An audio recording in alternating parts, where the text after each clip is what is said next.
চিহ্নিত আওয়ামী লীগ চাঁদাবাজ দুর্নীতিবাজরা কোনোভাবেই বিএনপির সদস্য হতে পারবে না, চট্টগ্রামে বললেন আমির খসরু। সদস্য সংগ্রহ ও নবায়ন কার্যক্রমের উদ্বোধন। যারা সমাজে চাঁদাবাজ হিসেবে, দুর্নীতিবাজ হিসেবে, যারা সমাজের অসামাজিক কাজে লিপ্ত, এই লোকগুলোকে যথাসম্ভব বাইরে রাখার চেষ্টা করুন। চট্টগ্রাম কাস্টমসের অচলাবস্থা কাটেনি, এখনো আটকে আছে আমদানি রফতানি পণ্য চালান, লোকসান গুনছেন ব্যবসায়ীরা।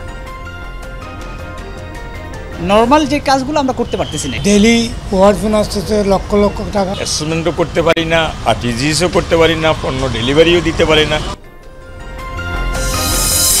রাঙামাটিতে প্রথমবারের মতো আন্তর্জাতিক কনফারেন্স অ্যান্ড বায়োসায়েন্স কার্নিভালের আয়োজন, বিভিন্ন দেশের বিজ্ঞানী, গবেষক ও বিশেষজ্ঞদের অংশগ্রহণ। আমাদের যেই রিসার্চ আমরা যা করেছি তা হচ্ছে সবার সাথে শেয়ার করার জন্য ফার্মাকোলজিক্যাল অ্যাক্টিভিটিসগুলো আছে, আমরা সেগুলো এখানে শো করার চেষ্টা করছি।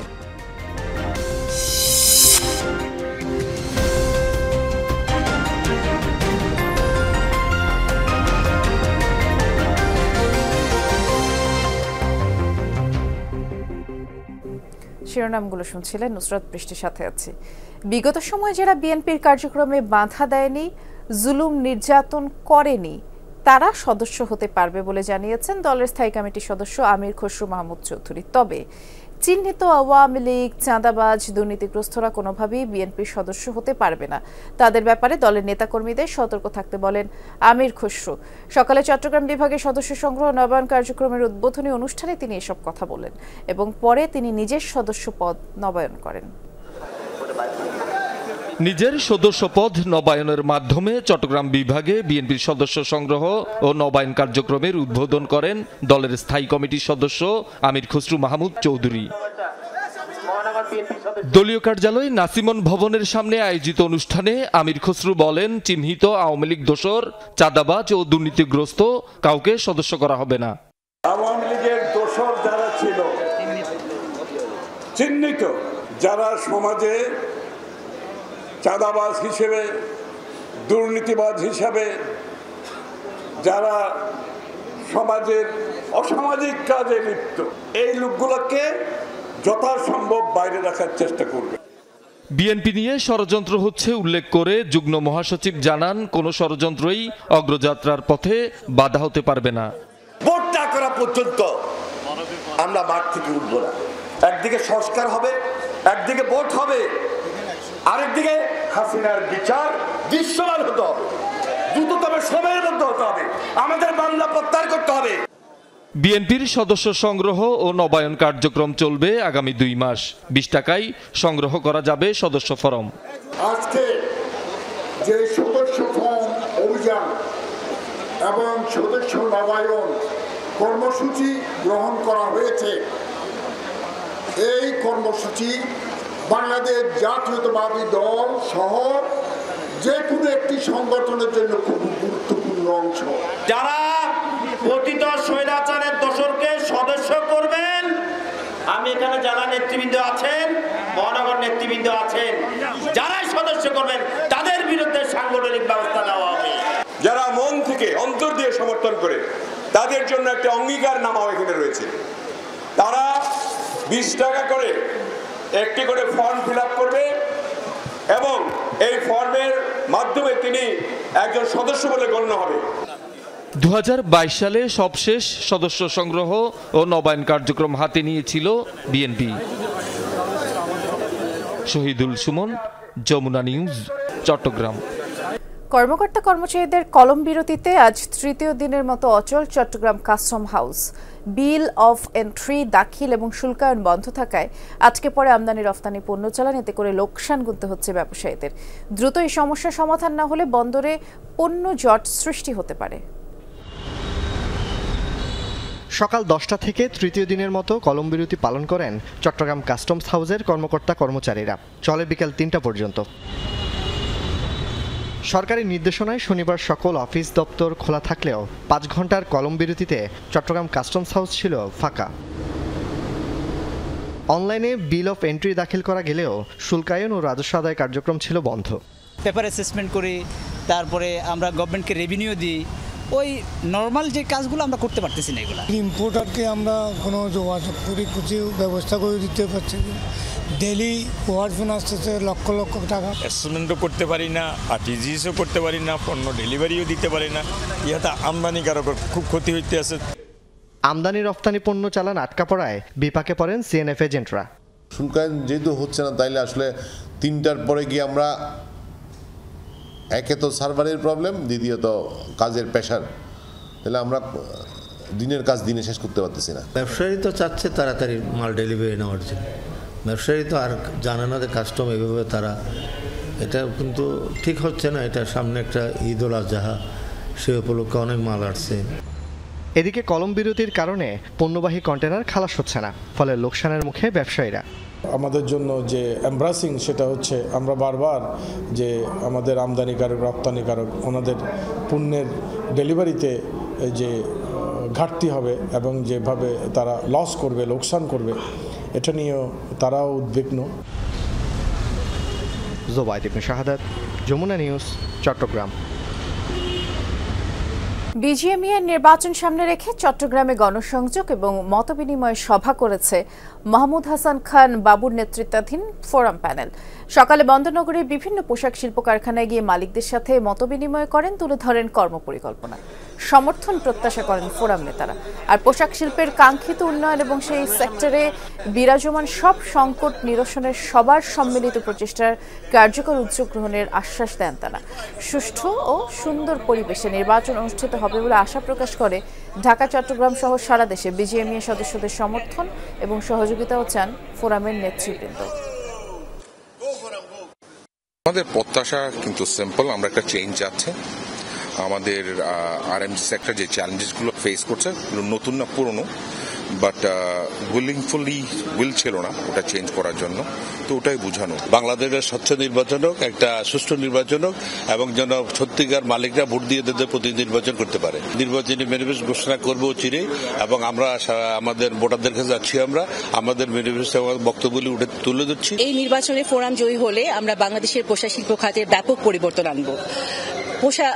ফোরামের উদ্দেশ্য হলো একটি স্বচ্ছ এবং সুষ্ঠু নির্বাচন করা, এবং যাতে আমরা জয়ী হতে পারি এবং দেশের জন্য কিছু করতে পারি। চট্টগ্রামে নিত্যপণ্যের বাজারে কিছুতেই স্বস্তি ফিরছে না। একমাত্র সবজি ছাড়া সব পণ্যের দাম ঊর্ধ্বমুখী। হিসাব মেলাতে পারছেন না সীমিত আয়ের মানুষ। সবচেয়ে বেশি অস্থির ডিম ও মাছের বাজার, আর এজন্য সরবরাহ সংকটকে দুষছেন বিক্রেতারা। উৎপাদন এবং সরবরাহ বাড়ায় চট্টগ্রামের সব কাঁচা বাজারে একমাত্র সবজির দামই কিছুটা কমতির দিকে। মাসখানেক আগে যেগুলোর দাম ৮০ থেকে ১০০ টাকা ছিল, তা এখন মিলছে ৪০ থেকে ৫০ টাকায়। ক্রয় ক্ষমতার মধ্যে আছে, আবার কিছু সবজির দাম মোটামুটি অনেক বেশি। যেমন ধরেন বরবটির দাম তো আমার কাছে মনে হচ্ছে বেশি। মধ্যবিত্ত যারা আছে তাদের জন্য একটু কষ্টকর হতো, এখন মোটামুটি আলহামদুলিল্লাহ ভালোই হচ্ছে। বাজারটা যাতে স্বাভাবিক থাকে, কম দামের মধ্যে থাকলে আমাদের একটু চলতে সুবিধা হয়। বাকি সব ভোগ্যপণ্যের বাজারের চিত্র উল্টো। নিম্ন ও মধ্য আয়ের মানুষের আমিষের চাহিদা মেটানোর অন্যতম উপাদান ডিম। এক মাসের ব্যবধানে ১৫ থেকে ২০ টাকা বেড়ে প্রতি ডজন ডিমের দাম এখন ১৩৫ থেকে ১৪০ টাকা। দাম আগে কম ছিল, এখন একটু বাড়ছে। জিজ্ঞেস করলে বলে যে আমার থেকে দাম বাড়ি গেছে। ডিমের দাম প্রায় ২০ টাকা বাইরে গেছে ডজনে, ২০ টাকা, কোনো জায়গায় ১৫ টাকা, কোনো জায়গায় ২৫ টাকা, এরকমের বেড়ে গেছে। এটা নাগালের মধ্যে থাকলে সব সময় ভালো হয় আর কি, সবার জন্য ভালো হয়। দামটা বাড়ার জন্য ওরা কাজটা করে যাচ্ছে, ওই সিন্ডিকেটটা ভেঙতে হবে সবাইকে। মাছের বাজারও বেশ চড়া। সামুদ্রিক মাছ ধরা বন্ধ থাকায় দেশীয় মাছের চাহিদা বেশি, দাম সাধারণের নাগালের বাইরে। ইলিশ আকার ভেদে কেজি প্রতি ১৫০০ থেকে ২২০০, রূপচাঁদা ১১০০, কাতল ও পাবদা ৪০০ এবং রুই মাছ বিক্রি হচ্ছে ৩৫০ টাকা দরে। মাছ আরো আসবে বেশি, আমরা অস্তে কিনবো, অস্তে বেচবো। আর মাছ আসবে না, দামি কিনি, দামি বেচতে হবে। দেশি মাছের একটু দাম থাকবে, এটাই স্বাভাবিক। কেননা সাগর মাছ ১ মাস ৩০ দিন বন্ধ দিচ্ছে, ১৫ দিন বন্ধ দেওয়া হয়েছে। মার্কেট বুঝি আর কি, কাস্টমার মনে করো বেশি থাকলে একটু শুক্র বা বৃহস্পতিবার একটু বেশি হয়, অন্যান্য বার একটু আরো রিজনেবল থাকে আর কি।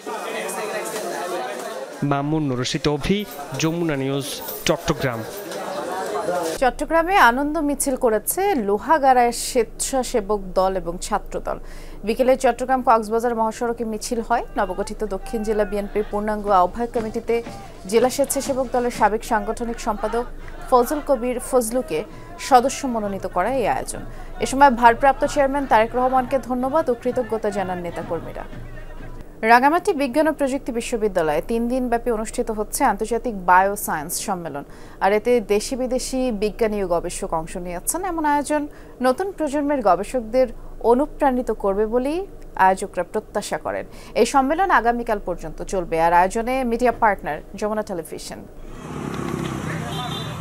প্রথমবারের মতো রাঙ্গামাটি বিজ্ঞান ও প্রযুক্তি বিশ্ববিদ্যালয়ে আয়োজন করা হয় আন্তর্জাতিক কনফারেন্স অ্যান্ড বায়োসায়েন্স কার্নিভাল, যেখানে অংশ নেন দেশের বিভিন্ন বিশ্ববিদ্যালয় থেকে আসা শিক্ষার্থী, খ্যাতিমান বিজ্ঞানী, গবেষক এবং আন্তর্জাতিক বিশেষজ্ঞরা। কনফারেন্সের দ্বিতীয় দিনে 350-এর অধিক বিজ্ঞানী, গবেষক, শিক্ষাবিদ এবং শিক্ষার্থীদের গবেষণা প্রজেক্টগুলো তুলে ধরা হয়। এছাড়া কর্মশালা, পোস্টার প্রদর্শনী এবং বৈজ্ঞানিক আলোচনাও করা হয়। এবং আমরা এখানে এসেছি আমাদের যেই রিসার্চ আমরা যা করেছি তা হচ্ছে সবার সাথে শেয়ার করার জন্য। আমাদের পোস্টার প্রেজেন্টেশনটা সিনথেসিস কম্পাউন্ড সিনথেসিস করে তার বায়োলজিক্যাল অ্যাক্টিভিটিগুলো দেখছি এবং আমরা বিভিন্ন ক্যারেক্টারাইজেশন করছি। ফার্মাকোলজিক্যাল অ্যাক্টিভিটিসগুলো আছে আমরা সেগুলো এখানে শো করার চেষ্টা করছি। জিনিপিন নামে একটা কম্পাউন্ড আছে যে কম্পাউন্ডের ডায়াবেটিসের বিরুদ্ধে সে খুব ভালো কাজ করে। তো ওইটার আমরা নেটওয়ার্ক ফার্মাকোলজির মাধ্যমে একটা প্রিডিকশন দেওয়ার চেষ্টা করেছি। শিক্ষকরা বলছেন এই আয়োজনের মাধ্যমে বায়োসায়েন্সের বিষয়ে একটা ভালো দিক নির্দেশনা আসবে। বায়োসায়েন্স এই কনফারেন্স থেকে, এই ইন্টারন্যাশনাল কনফারেন্স থেকে একটা ভালো দিক নির্দেশনা ওনার প্রতি যাবে। যত ধরনের রিসার্চার এখানে আছে বিভিন্ন অর্গানাইজেশন থেকে সবাই এখান থেকে উপকৃত হবে এবং দেশবাসী উপকৃত হবে। তো ইনফেকশন যাতে না ছড়ায় বা মানে এরকম প্যান্ডেমিক যাতে না হয়, বেসিক্যালি এই জিনিসপত্রগুলো নিয়ে আমরা গবেষণা করছি। বায়োসায়েন্স ও স্বাস্থ্যসেবার উন্নয়নে উদ্ভাবন, প্রকৃতি থেকে ঔষধ আবিষ্কারের সম্ভাবনা এবং পার্বত্য চট্টগ্রামের উন্নয়ন সম্ভাবনা নিয়ে আলোকপাত করেন দেশের প্রখ্যাত বিজ্ঞানীরা। এমন আয়োজন নতুন প্রজন্মের গবেষকদের অনুপ্রাণিত করবে বলে প্রত্যাশা আয়োজকদের কণ্ঠে। যে সমস্ত গবেষকরা এসেছেন তারা প্রত্যেকে নিজ নিজ কাজ উপস্থাপন করছেন। কেউ ওরাল প্রেজেন্টেশন দিচ্ছেন, কেউ এই পোস্টার প্রেজেন্টেশন, আপনারা পিছনে দেখতে পাচ্ছেন পোস্টার প্রেজেন্টেশন দিচ্ছেন। বিজ্ঞানীরা তুলে ধরেছেন, তার মাধ্যমে অনেকগুলো নতুন নতুন খাত, নতুন নতুন সম্ভাবনার দ্বার খুলে যাচ্ছে। বিশেষ করে রাঙামাটিতে যদি আমরা আমাদের এই এগ্রিকালচার, বায়োডাইভার্সিটি এবং অন্যান্য বিষয়গুলোকে যদি আমরা অ্যাডপ্ট করতে পারি, তাহলে এই সম্ভাবনাগুলোকে আমরা কাজে লাগাতে পারবো। আগামীকাল শেষ হচ্ছে 3 দিনব্যাপী আন্তর্জাতিক conference and bioscience carnival. Mamun Rashid Avi, Jamuna news. নিরাপত্তার দাবিতে চট্টগ্রামে সংবাদ সম্মেলন করেছেন অপহরণকারীদের কবল থেকে মুক্ত হওয়া এক তরুণ। চট্টগ্রাম প্রেস ক্লাবে সংবাদ সম্মেলনে ওই ভুক্তভোগী মনিরুদ্দিন অভিযোগ করেছেন, গত 12 মে সংঘবদ্ধ চক্র তাকে অপহরণ করে। পরিবারের অভিযোগে কর্ণফুলী থানা পুলিশ তাকে উদ্ধার করে, তবে অপহরণকারী চক্রের মূল হোতা বা তার সহযোগীরা কেউই ধরা পড়েনি। প্রতিনিয়ত হত্যার হুমকি দিচ্ছে বলে অভিযোগ করেন এই ভুক্তভোগী। এই ছিল আজকে চট্টগ্রামের আয়োজনে। সাথে থাকার জন্য ধন্যবাদ সবাইকে।